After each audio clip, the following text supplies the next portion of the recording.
Nah sekarang saja tidak sidik, tidak amanah, tidak memegang komitmennya, bagaimana nanti? Bersyukur Demokrat dikhianati Anies. SBY sebut, sekarang saja tidak amanah, bagaimana nanti jadi pemimpin.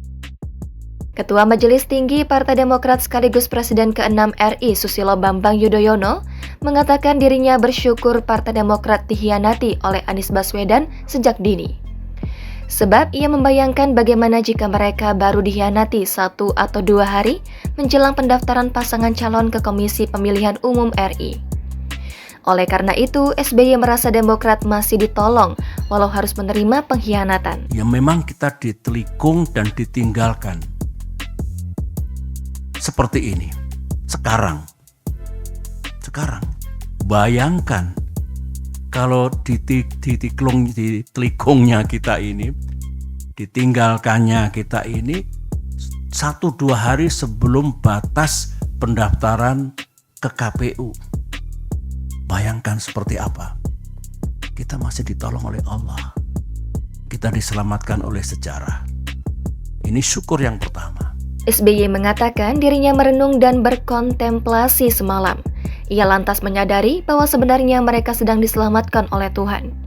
Menurutnya, Demokrat tidak diizinkan oleh Tuhan untuk mendukung seseorang yang ternyata tidak jujur dan amanah. Yang kita rasakan sekarang ini, mereka tidak sidik, tidak jujur, tidak amanah.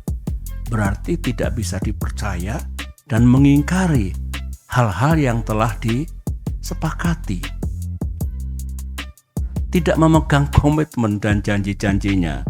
Nah sekarang saja tidak sidik, tidak amanah, tidak memegang komitmennya. Bagaimana nanti kalau menjadi pemimpin dengan kekuasaan yang besar? Menurut SBY, jika direnungkan dan diambil hikmahnya, Demokrat dibebaskan dari dosa yang mungkin akan dipikul jika masih bersama-sama mengusung orang tersebut menjadi pemimpin Indonesia. Selain itu, SBY mengatakan Demokrat tidak diizinkan untuk berkoalisi dengan seseorang yang sejak awal sudah melanggar dan mengingkari kesepakatan.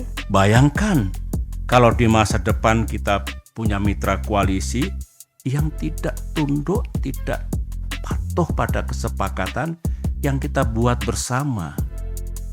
Apalagi kalau mendikte, mengatur yang lain, termasuk capres, memaksakan kehendak, dan tidak menganggap yang lain. Saya kira bukan itu koalisi yang hendak kita bangun.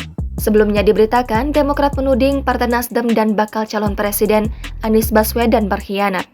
Sekretaris Jenderal Partai Demokrat, Tengku Rifki Harsha mengatakan Ketua Umum Partai Nasdem Surya Paloh secara sepihak telah menunjuk Ketua Umum Partai Kebangkitan Bangsa Muhaimin Iskandar sebagai bakal calon wakil presiden Anies Baswedan.